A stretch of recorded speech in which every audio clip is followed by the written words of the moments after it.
What careers do people leave to become coaches? We address this question in this episode of the Coaching Revealed podcast series on the journey to coaching success.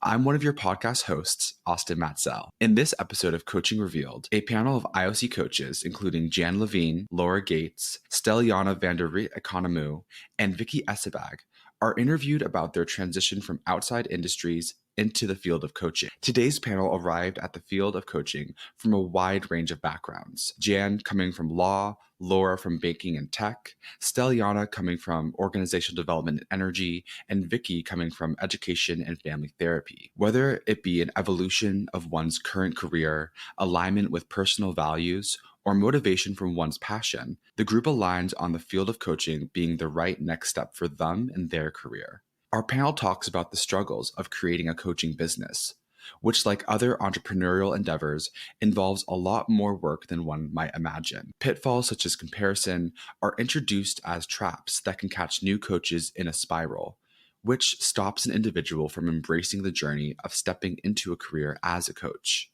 Ultimately, the jump from one field to another can come with varied levels of difficulty. And as our panel discusses their own origins as coaches, they highlight how trusting, following one's mind, gut, and heart is key in making a career transition successful.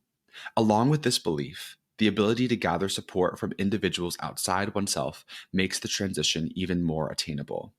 Thank you for tuning in to Coaching Revealed. We're excited for you to learn more about the journey of coaches into this constantly evolving world. Let's get started.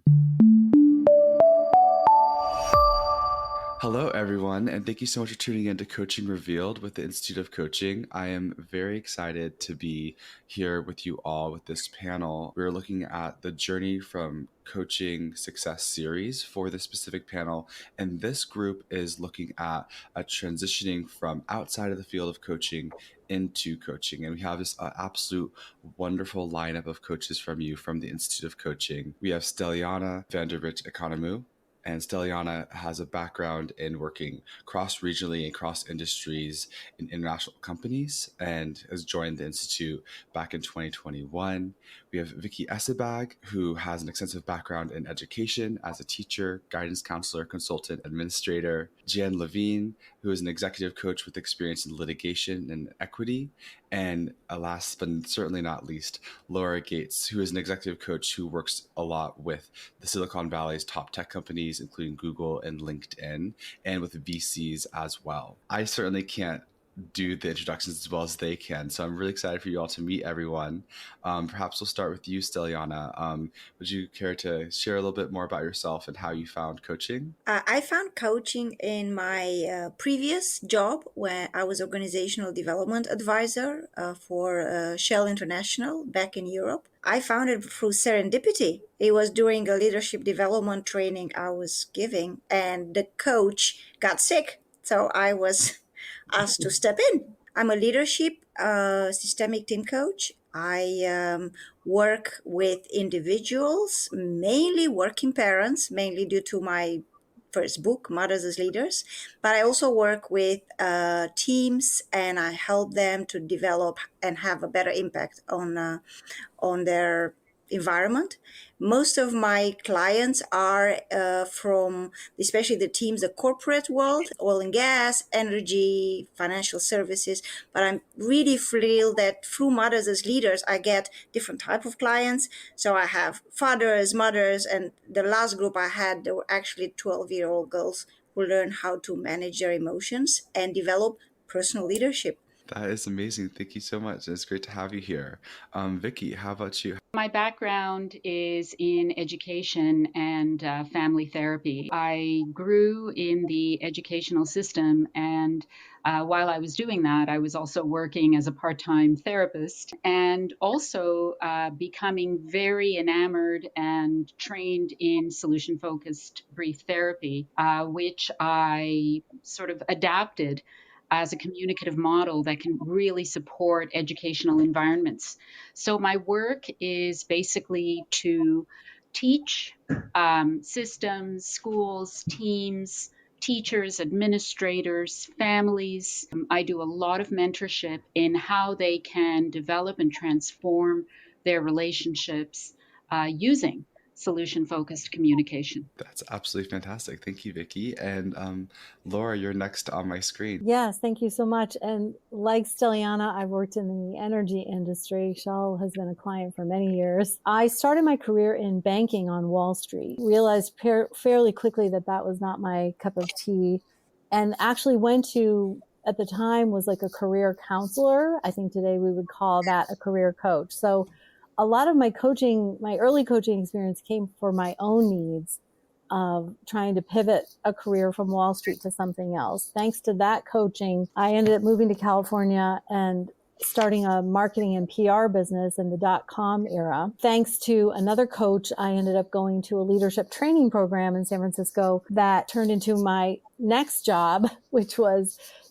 being a part of a leadership coaching and training company, which is how I got to know Shell. Did that for many years, leadership coaching, training. And then in 2016, I decided to go out on my own again and branch out with my own coaching company. But I have had coaches the entire way. Underlying everything I've done is, relationship building. Because I have my own business, I'm good at sales, which I always advise coaches, if that's not what you're comfortable with, then find consulting firms to work for. So a lot of the things that I've learned along the way, I bring into my coaching every day. Fantastic. Thank you so much, Laura. And Jan, how did you find coaching? I was a lawyer for 35 years, partner in sort of two big law firms. And, I always had this idea of another career at some point. And I also had a feeling that big firm lawyers at some point really need to sort of get out of the room. But I love working. I love engagement. So I started to think about, what should I do next? When COVID hit and being a litigator, when you went home for the first 6 months. Commercial litigators, Zoom, the courts did not get up and going on Zoom for a while. And when they did get up and going, it was for criminal cases, the Speedy Trial Act. So there was some time to contemplate life, shall we say. Honestly, I went and I helped some just business colleagues. They were having a tough time. And one of them said to me, "You need to go be a coach." And I was like, that's it. I'd always heard about executive coaches. And I thought, but I don't totally really understand what a coach is different from a mentor, a sponsor, an advisor. And so I really researched coaching programs. I decided, I'm going to develop the skill. Certainly for 35 years had mentored hundreds of people, dealt with CEOs, GCs, worked as a strategic advisor. But I really decided I would learn the skill of coaching. And I did. I went to Coactive Training Institute, which I loved. I was hooked. Once I started sort of the skill of coaching and learning to stand back a little bit, I was really hooked. And so I did the foundations course. I became certified. And then I eventually decided to go on my own. After a year and a half about of training, I left. I formed my own company a little over 2 years ago. I coach across industry, mostly to business people, but largely, just because of my background in law, a lot of law partners at every stage, law firms. Fantastic. Thank you, Jen. Thank you, everyone. So I'm hearing a little bit about everyone, not only where you all came from, but also what started bringing you in. And that follows up with this question. What about coaching, when you first heard about it or considering it as an occupation, what was exciting to you, or what drew you into the coaching industry? For many years, I was a teacher and guidance counselor, so I was a coach. I was just a different type of coach.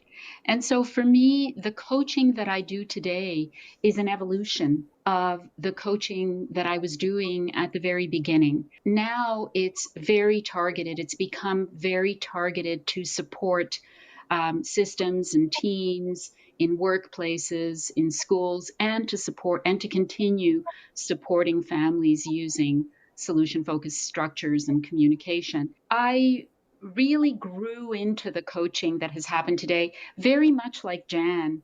I retired from the school board during COVID. I thought, surely there's got to be more of a purpose in my life than to just garden and paint, which is what my daughters kept telling me was I should do. Oh, it's great, Mom. You can just put your feet up and you can garden and paint. And I thought, well, that's all well and fine, but I need more purpose. I decided to start writing about solution focus. It was an area of expertise for me.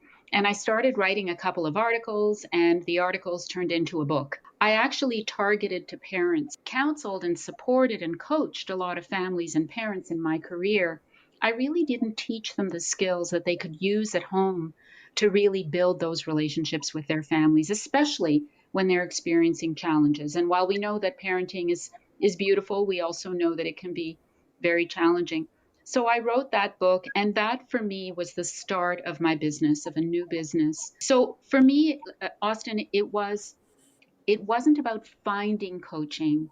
It was about sort of pivoting into a new style of coaching, really in my own way. I want to actually bring Steliana back into the conversation here, because it sounds like you both have a pretty good synergy around working with families. I hear that's both part of your current coaching practice and mission. So Steliana, I'm wondering for you, what was bringing you into the field of coaching? Because you have energy base on one end, on the business side, but then you're working with families at the same time, which is such a cool mix. Yeah, it's and I kind of realize it's always going to be part of me. I feel like it is yin and yang. I discovered coaching before I became a mother. Becoming a mother for me was a point of personal transformation. I guess maybe it's for everyone. I guess I started at a very young age in a leadership role when I was in an NGO. At the age of 20, I was leading a large organization. I was asked to join a non-executive board back in Romania. I'm Romanian.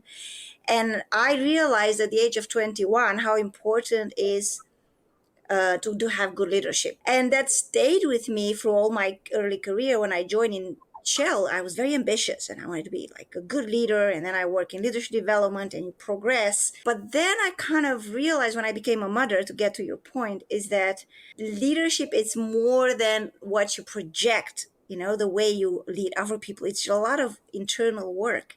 And for me, that was a catalyst of personal transformation. I thought, you cannot lead others if you cannot lead yourself. And that's how I started to reflect. And, while I was working for Shell and coaching teams and managers, I had this insight that the only way I could be a good mother is that if I would take all the leadership lessons I was teaching in my courses to my own little job as a mom, where I felt incompetent. I didn't know what to do. There's no job description, right, when you have a baby.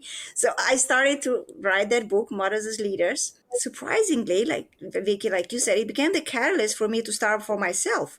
I never thought I wrote the book to have a career or to be external, but somehow things changed with Shell, pandemic came, and I thought I'm going to do organizational development consultancy, but suddenly everybody wanted to talk about motherhood during the pandemic and the leadership role. So I end up doing more coaching and training for mothers than on my corporate arena. And I love it. I feel like it's the holistic experience we can bring to our clients. And I'm thrilled that now I have a lot of fathers. So I have CEOs. I love the last one who came and said, I'm good with my team. I think I'm pretty good, yeah, I can do it. But if you teach me how to influence my 5-year-old, that's going to be great. He said, success factor of 6 months is I need to get better of dealing with my kids because it's a disaster.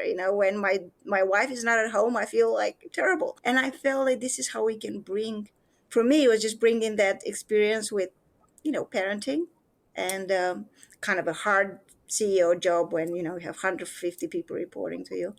And it doesn't have to be separate. That's amazing. And I love how you're able to also work with people in such a holistic way through the two sectors of coaching that you're really focusing in on. Laura, I'm going to move over to you. You had talked about how you've always had a coach. And so I'm wondering about how that impacted you as an individual. Was you having a coach and seeing how that impacted your individual career inspiring to you to do that for other people? When I was working in the marketing consulting business that I had this distinct memory of I was working with a CEO, and after we talked about marketing, he would start telling me all of his challenges with his employees. Because I was getting coached myself, and I had also discovered CTI. I think I was one of the first classes in the mid-90s when coaching actually became a thing. I remember going back the following week and I asked him, so how did those hard conversations go? How did it go giving feedback to your employees? And he said, I didn't have time for that. I thought, Now, if I were his coach and he was paying me, I could hold him accountable to having those conversations. And I also realized that I was much less interested in the marketing conversations and a lot more interested in the team and the management and the leadership conversations. As you said in the beginning, I work a lot with clients in Silicon Valley. This was a manufacturing electronics company. And so I tend to work with people who are more on the rational, logical side, let's say. And so I also really enjoy bringing that aspect to it of just helping them talk things out and think things out that are not their typical way of functioning or thinking about things. And so all of those things combined really helped me realize that it was time to pivot out of the marketing world and into the coaching world. Thank you, Laura. And Jan, I'm wondering for you, as you were thinking about going from litigation in the legal field into coaching, what was exciting to you? What was really drawing you into the field of coaching? But also being that the legal field is a very high-paced environment, did you think much about how this role was going to be a slightly different role than what you have been doing for 35 years? No, I have to say, I really had a vision of wanting to, I didn't think of it as like, going 90 degrees over here. I actually thought of it more as a continuum. When you've been dealing with clients for 35 years and, you become more and more senior, you deal with the strategy and the thinking and how to be a leader.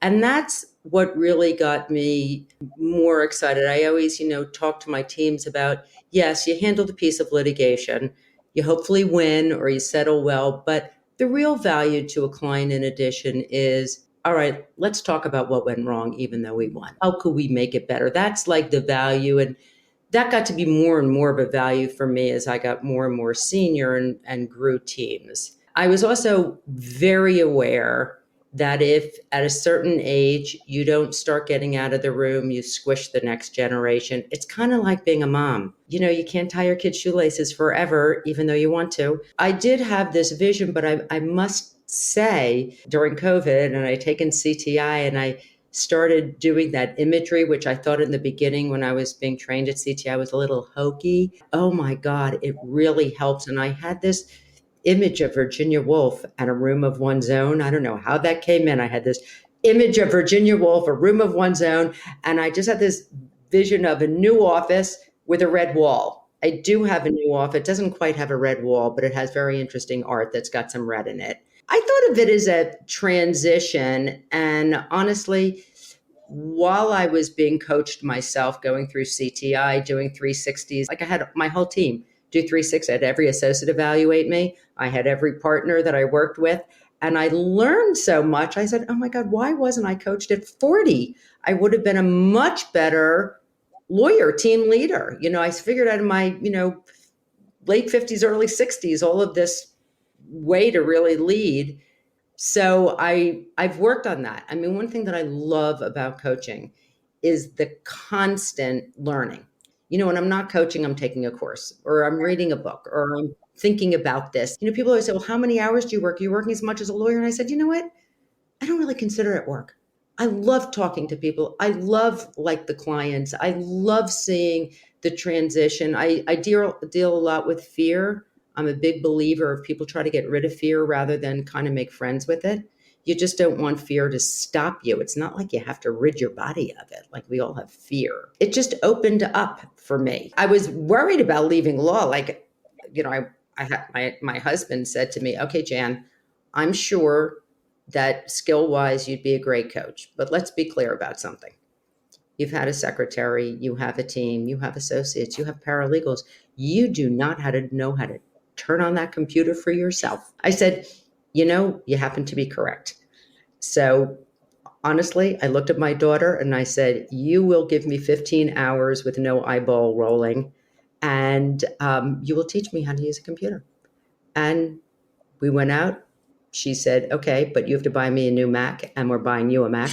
And she kind of taught me. I could draft a contract. I just couldn't figure out how to, send it. And so now I know. So that was the biggest challenge, tell you the truth. So I'm thinking this one could be open to anyone to answer, so don't need to follow a specific order. And Jen, you were touching on this really beautifully in terms of everything that you've been learning as you've been a coach and all the trainings you've gone through. When you think about your journey into the coaching field, what's something that you've learned? Okay. Can I start? In my first mentoring session, because when I started by myself, I said I need to get a mentor to get my credential. My very experienced mentor said, you're going to learn a lot from me. But the first thing that you have to own is tell yourself every day you are enough. Even if you feel you're younger, because that's a chip on the shoulder I had earlier. You know, you're not a native English speaker. Whatever you bring, your experience is enough. I hold that. And every time I have a sometimes difficult session, sometimes it's just reminding yourself that yes, it's important to take courses. Yes, it's important to have a supervisor, a mentor. Still owning your own strength and just owning what you bring, your experiences before, is going to make you a better coach for the other person, because they want you, a human who has the same struggles and the same problems, and they want to feel that another imperfect person listens to them. And for me, there was one thing that I kind of keep in my practice. And after every session, I reflect on that, how much I bring of myself. Ready to advance your coaching practice? Join the Institute of Coaching and tap into the world's leading resource for coaching science and professional development. With over 4,000 members across 130 countries, the IOC offers invaluable networking opportunities with an elite global coaching community and innovative learning to broaden your knowledge and keep you at the forefront of coaching best practices. Engage in cutting-edge learning events with world-renowned coaching scholars, from webinars and seminars to discussion groups, research projects, and more. Try any membership free for 30 days. Use promo code IOC Podcast and visit instituteofcoaching.org/join to get started. I would say it's get really comfortable with discomfort, because there will be a lot of discomfort on a number of different fronts. On the entrepreneurial front, sometimes it works out in the business, sometimes it doesn't. Sometimes, you've got this wonderful client and then it falls through. Mm-hmm. That the technology piece that you were talking about, Jan, where you've got to wrap your head around, when my publisher said, well, what's your social media plan? I just said, what? So I had to wrap my head all around the social media stuff. And then, of course, there's all of the different levels of comfort and discomfort that we experience with clients, whether it be one-on-one or in small groups, whether it be with families or whether it be with larger groups. Sometimes it gets uncomfortable because we're challenged to sort of rethink and reframe what we're bringing to the table. And so a big learning for me was, if you're teaching and mentoring as a type of coaching, then you are bringing a form of curriculum to the table. When you're coaching with a small group or a family or one-on-one, you shouldn't be bringing anything to the table. You should be coming in with an open mind, presence of mind to just be in the moment, to listen to the client's story, to value the client's story, and to be okay with that. Loose ends may not be tied up in this particular session, right? The client may leave the session and it appears that nothing much took place, but with a belief and understanding that a lot of the learning and processing for the client will take place after the fact. And so there's a certain level of detachment that I keep reminding myself of, and I keep grounding myself in that to say, it's really about the client. It's not about me. I can build on that. I totally agree with that. And that's probably my key learning is, as Jan was saying, I am just a constant learner. I'm constantly working. I'm constantly developing. I went back during COVID and got a master's degree in organizational leadership just so I could be a better support to the leaders and the teams. I also got a systemic team coaching certification, which sounds like Steliana has as well during COVID. And I worked with Marsha Reynolds in her online coaching program, facilitating and mentoring coaches through that. So for me, it's about constant learning, but in the session, it's really about letting go of all of that and holding space for the other person. And it's this strange dichotomy of having a ton of knowledge and information and frameworks, really knowing how to be discreet and selective in how and when to use those, and really put the client on the forefront. And that's a constant. I've been doing this for a very long time, and I'm still in my MCC training and still learning how to do that. It is really, for me, what was a hurdle, but then really opened it up, I think is self-managing yourself. So, people for 35 years came to me for the answers. What is the legal advice? What's the answer? What's the strategy? So that is a turnaround, Austin, that I had to retrain. I think in the training that I had, and that's what I meant when I said skill, learning the skill of allowing that flow from the other person to happen is really the skill really of listening. We all think we listen, as lawyers, we think we listen, we really don't. As soon as you start thinking about your answer, you stop listening to the person. One of the parts is to really listen to what somebody is really saying, not to be impatient, but really listen. Because when you really listen, almost for what's said and not said, you can see where the closure is. Person almost closes the door on themselves. And, I always think of my job as to open it, even if it's really scary, to really sort of listen. So I find that incredibly exciting. It's like a new skill. One is really, really learning to listen. And now I run sort of workshops on how to listen. And it's kind of fun. How do you really listen? And catch yourself when you start thinking about the answer. That's not listening. And that's really hard. I think that's, an exciting part of that one-on-one interaction. That's very fascinating. And I think this is such a rich conversation. And my next question is another one that can go towards everyone. Being that you've had substantial careers outside of coaching, I'm interested in how do you see your past career and your past industry showing up in the clients or showing up in the coaching conversations and coaching career that you have today? I can start. I got into banking not because I was good with numbers, but because I was good with people. And that was the first eye-opening experience I had in the business world, working on Wall Street, realizing that my gift was working with people. And even in the banking world, people just open up and tell me stories about themselves, realizing that gift of relationship building, communication skills, as Jan said, the very core skill of listening, and also learning how to be a business person has really helped me a lot in having my own practice. Thank you, Laura. I'll follow on that. So I had my degree was in finance, believe it or not. And my first job was as economist for 3 months.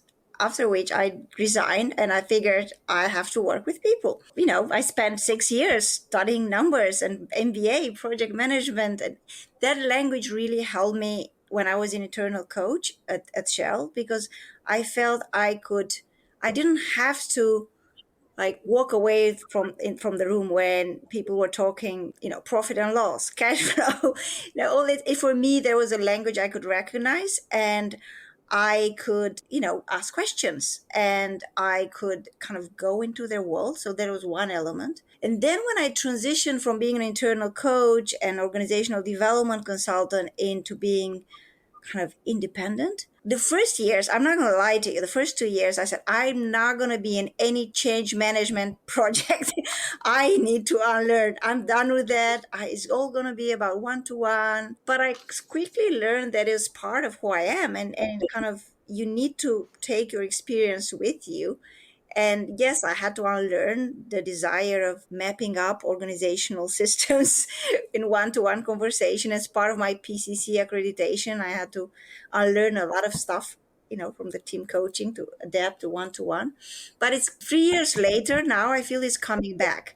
And I enjoy how easy it is for me now to step in systemic team coaching and be able to kind of work with organizational challenges, map things out, and kind of not abandon my past, I feel like, okay, I passed through that. It's a new life. I no more frustrations, new beginning. And it's a positive rather than a negative. And, I'm feeling I'm stepping in more in that systemic team coaching and not saying, oh, I close the door on my past. No, fresh beginning. No, it's like this. It's not a door is closing, another one is opening for me. I feel that what drew me originally to teaching and guidance counseling is still very much a part of me, right? The fact that I really do care about people and how they relate with each other, and that I really do feel that when people have a specific focus around that, then they really do develop effective relationships. I remember being in classrooms and mentoring teachers who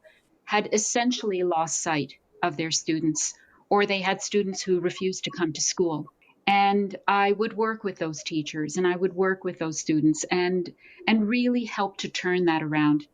And that sense of usefulness has stayed with me, that I could be useful, I could be helpful, even if it's just by guiding people to find their own resolutions. It has stayed very much a part of my practice. And when I work with people, I'm really focused on them finding the best possible solutions for their work environment. Like going into a school, that's really in crisis because post-COVID, teachers are completely exhausted and demoralized, and students are unmotivated. And of course, those are very generalized statements, but going into a school and working with that staff to help them develop a new vision around what can happen instead, right?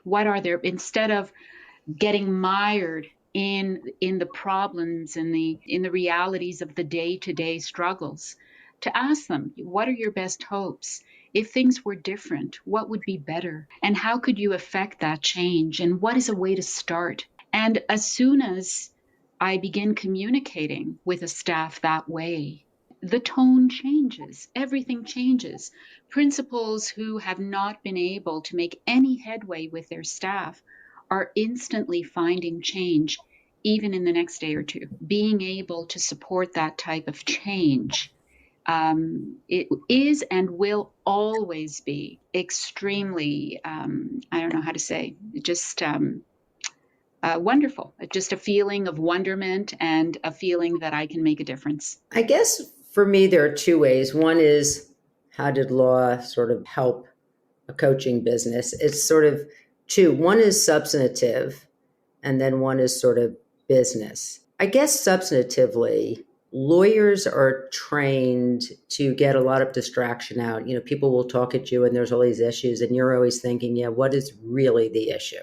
And so you're trained to sort of listen and to figure out what is really the key issue.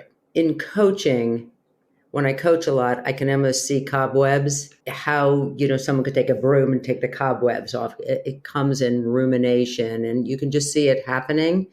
And so my mind does work. Now, coaching, I might use the cobweb. What does that feel like when your head does that? Whereas I would never say that to a law client. I would just go right for it. But it's the same. It's just a different skill of how to get there. But it's the same.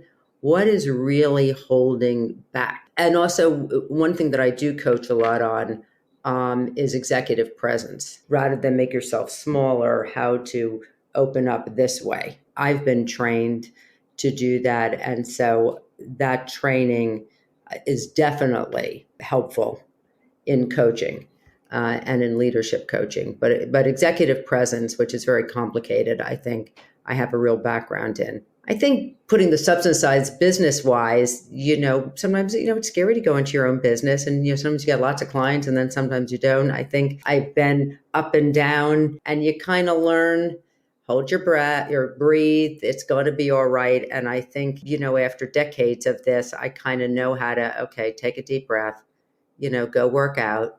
It's going to be all right. Developing a law business, just like developing a coaching business, most business are relationship-based. It's building and having the patience to develop the relationship before the work. People are always going in and trying to get the work. I always think it's a big mistake. You don't want to sound needy. You want a relationship with somebody. That's how you really grow a business. The next question I have for you all is, when you were going into that period of time of transitioning from your previous career into your coaching career, were there any struggles, and what got you through that time to where you are now? I guess for me was that that struggle of just running my own business. I was an internal team coach, and I just had too much clients. I had my manager at Shell pretty much managing who I was allowed to help because there are a lot of teams needing help. And you kind of get used to it, right? You almost say, okay, I get to choose my clients. And then suddenly it was a sense I had to do something, right? So kind of sell. And I had this idea of, I don't like sales. I think there was just the mindset of, I'm not good at sales. How do I do pricing for myself? There was something I struggled with. And the other bit I had, maybe because I started in 2020 for myself, although I was internal coach, it was this whole, the pandemic kicked in. So you had to immediately think, where do you find clients? You looked on LinkedIn and everybody seems to be doing great. I would say for early coaches, be aware of what I call peer comparison and jealousy. You are who you are. People will want you as a coach because who you are. The moment you start comparing yourself with others, you kind of, your self-confidence kind of takes a hit. So for me, as the moment I let go of kind of comparisons and a sense of it's going to be hard, this mindset of being an entrepreneur is difficult, I could immediately get clients. And I got clear of who is my, people call it avatar, or like, who is that client? And for me, the book was helpful because I didn't realize it attracted exactly the kind of people I could help. But it was mainly getting over myself. I don't know how to say it, but it's just that my pride of my previous success to, you just go out there, make a video on LinkedIn. Yes, it's scary, but do it. Yeah, I really like that because it's a mixture of not only looking at what your strengths are, but also you're advocating for broadcasting those by talking about the book that you had, by sharing videos on LinkedIn. That was really helping propel you to find the clients that you wanted versus just putting a shingle out and hoping someone would come by. You kind of advertised, this is what I want to do. And you didn't love selling yourself, but you did in a way, and it worked out well for you. Yeah, thank you. I still don't like videos though, but I feel like I need to get over myself. I always remember that. I'm like, it's not about me. There are too many videos out there, and eventually, you got to do what you got to do. Would anyone else like to go for this question, or should we move to another question? Laura? I just wanted to say that I really related to what you were saying around the, LinkedIn. I tell people, don't go down that dark alley at night when you're not feeling secure about yourself, because it can get very scary very quickly. And so what I've noticed in these transitions that I've gone through is that at the beginning, I'm very outwardly focused, like what's everybody doing and what's out there and what are people charging? And I'm making another pivot. What does that look like? Who am I serving? What are my strengths? Then there comes a point where I'm saturated with all that data. You can see a theme with the education as well. It gets oversaturated. All these people telling me what to do, all these consultants. And I go inside and I really ask myself, what do I want to do now? Do I even want to be a coach anymore? Do I want to be in this industry? I've worked with all these clients. Do I want to work with all these clients, or do I want to work with different clients? One of the things I do is a lot of conflict resolution, and I've just stumbled into that by working with, partners of startups and people who need support. And, I recently, one ended and it wasn't neat and tidy, as someone was saying. It wasn't all I think Vicky was saying, it's not always a nice little bow. It wasn't a nice little bowl. And I was thinking, maybe I'm not cut out for conflict resolution. And then literally the next morning, someone texted me and said, I heard you're the person I'm supposed to talk to about our founders team that needs support. I was like, okay, the universe is not done with me in conflict resolution. So I just want to encourage also, we could give a ton of tips and tricks from all of our different experiences of how to market and how to sell and what's your niche. But when I ask, who do I want to serve? Who do I serve best? who are the people that really benefit from my work? How can I say no to things and not say yes to everything? Or when it's a down market, how can I just go sit, like you were saying, go work out, go read a book, Jan? How do I come back to myself? Because I am the instrument. I am the provider of the service. This is the vehicle that is doing this. So this vehicle needs to be in the right space. I actually think marrying what you just said, Laura, and Steliana said it earlier, is, yourself is good enough. And I feel when you said the word saturated, that happens to me. I go on LinkedIn. Sometimes it's really interesting and I'm reading, then other times. And if I read another thing about coaching, my head is going to explode. I'm saturated, I'm done. And I have to go back and close my door and just think, who am I, and come back. So I think there is this balance to learning, seeing, and then, coming back to what feels good to you. I am not a social media person. I do go on every now and then, but I do not. People say, you should post. That was brilliant, Jen. You should post. I'm going, you know what? I'll talk to somebody in a coaching one-on-one. And then I always think I should post. And then I go, yeah, but I don't want to. So I think it is knowing yourself. I always said in a law firm, it was very dangerous when compensation came out and you looked at your own and you're going, this is great. And then you know what happens? You look at someone else's and you feel lousy about yourself. Relative wealth, comparing yourself, you got to really keep a tab on that. That's that whole being present and enjoying what you're doing. One thing that is such a gift about coaching, and I really thank all my coaches and people like you, the constant learning, is you create your own life. That's a big responsibility, by the way. But you create your own life, and to be able to help people create their own life is really thrilling. To add to that, Jan, this idea of creating your own life, it's the idea of risk-taking, educated risk-taking. If you've done the learning, you've done the research, and you know in your gut that you're making a choice that is meaningful to you and others, go for it. Don't sit around waiting for it to happen. For me, it was a real, it was an eye-opener when I moved from a place of earning a weekly salary to being my own coach and running my own business where I didn't have that. I was not a salaried employee. I did not work for the government. There's a certain amount of protection in all of that, right? You're not earning the big bucks, but you're protected. And I had that. And I went from that to being responsible for my own work and my own business. And what that meant for me was a lot of risk taking, but not just risk taking where we close our eyes and just walk out into the, onto the highway with cars rushing by. It's really about saying, okay, this is what makes sense. And this is what I'm going to try. And I'm just going to do it. And I'm going to be okay with it because this is my new journey. That is absolutely amazing. No, thank you. Thank you, each one of you. I'm realizing the time has absolutely flown by, getting to the top of our time together. So I'm wondering actually just how, if any way, would people be able to reach out to you, see what you're up to, or get connected with you? What would be a good way for people to connect with each one of you? Well, I guess I'll jump in. So you reach me, Vicky Essebag, at www.relationspaces.com, or at my email at info@relationspaces.com. I guess for me, after saying that I don't go on LinkedIn, I am on LinkedIn. So if you're a LinkedIn person, and I do check it, you can just look up Jan Levine. It will come up, Jan Levine, Executive Coaching LLC. I can respond to any message or just email, which is my initials, jplexeccoaching@gmail.com.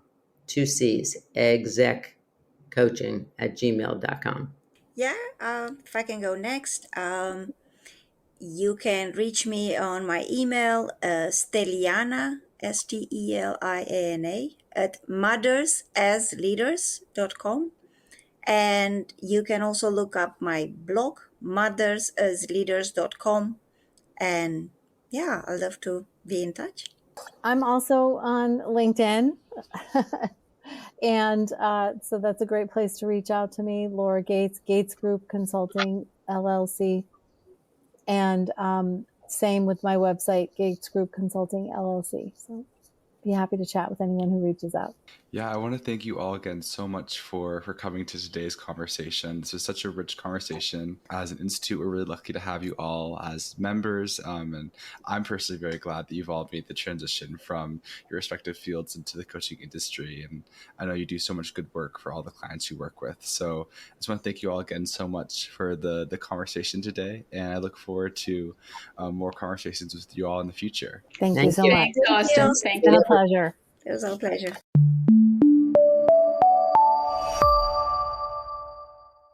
Thank you for listening to this episode of Coaching Revealed, brought to you by the Institute of Coaching.